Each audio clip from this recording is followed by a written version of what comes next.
What's up, guys? I got another knife review, two knife reviews for you today. First one is of this big guy, the Ultimate Hunter by Cold Steel, and here are the specs. So we'll reweigh it just to make sure, but 3.5 millimeter blade thickness, 3.5 inch over blade length, 8.5 inch overall, CTS XHP. So this is a walk around of the knife. You can see this G10 is it's milled, but it also has texture to it, so it does provide grip. You have jimping along the back here, none on the blade. Have this classic Cold Steel thumb hole. You have clips for both right hand and left hand. Lanyard hole. This little divot, I believe that's a aluminum backspacer. This holds the back spring. And this the fit and finish is very good. The lock bar is actually like tumbled, or it's not sharp at all. On any of these corners, it's not sharp.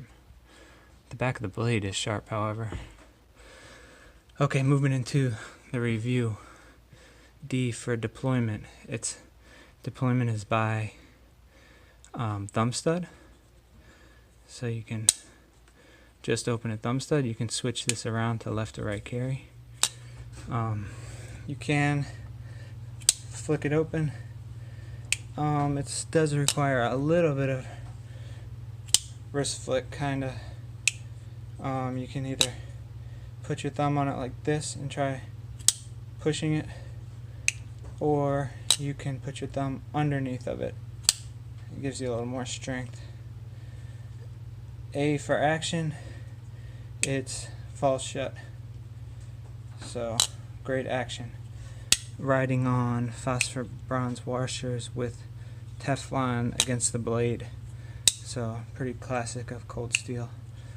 I like the lockup of the triad lock. It just locks very securely, and you know this is pretty much as good as a fixed blade when it comes to strength. So they even rounded that part right there where it hits this backstop, and it's a very big pin for a backstop. So action is good. Value. This was $91 on Amazon. By the way, it came pretty good centered too. So that's a good value for XHP, which they're going away from, but they still have these in XHP.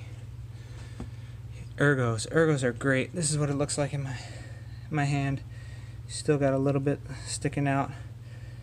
This little hole right here, if you want to pinch it up back here, it feels good. If you want to come around with your forefinger, it feels good there, right there.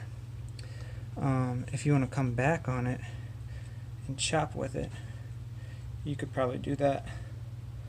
If you put a lanyard hole, maybe you could grab a hold of the lanyard and chop more with it. So the ergos are good. The jimping here is effective. There does need to be a choil right here, which it kind of already is, but I'll talk more about that in a second. Actually, I'll talk about it later. P for pocket clip.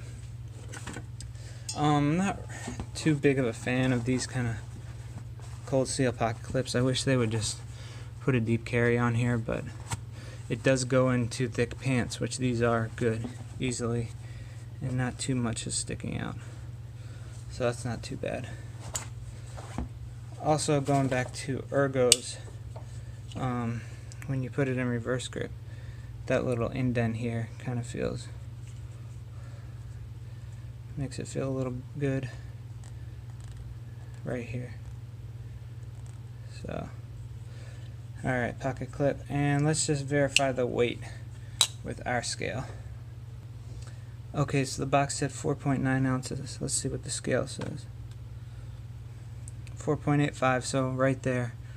Now let me tell you about why I didn't go ahead and put a finger choil on this.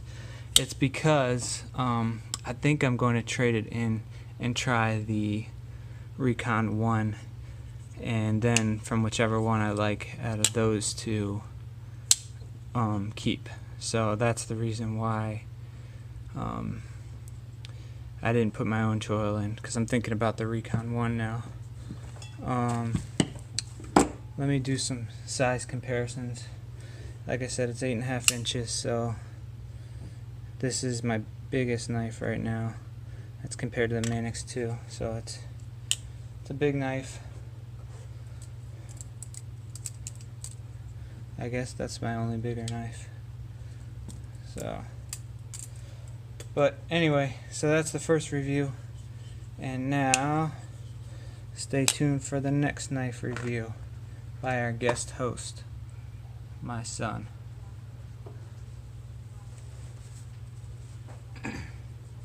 Alright, this is the Ruike. This is the Ruike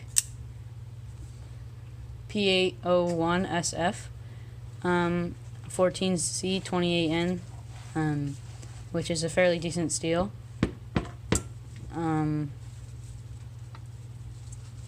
Yeah,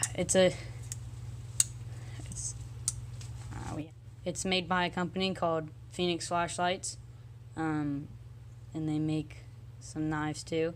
The whole knife is stonewashed, including the handles.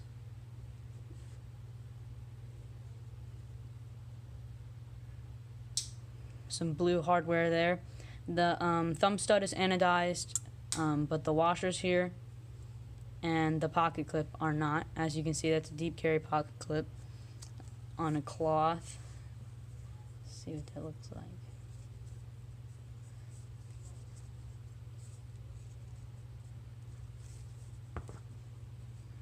So it carries pretty deep. It rides on bearings, so it's pretty smooth. You can do flipper, thumb flick, or middle finger flick. I got it for, I believe it was about $35 on Amazon. It came and there was a couple like spots on it, but I just cleaned it up. I just cleaned them up with my microfiber cloth over there. It's a frame lock, as you can see. Centering is okay. It's a little to that side. We'll fix that.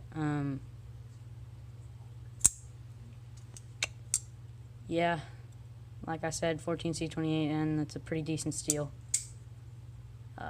Lanyard hole, and then these pillar back spacers. Yep, that's all I got.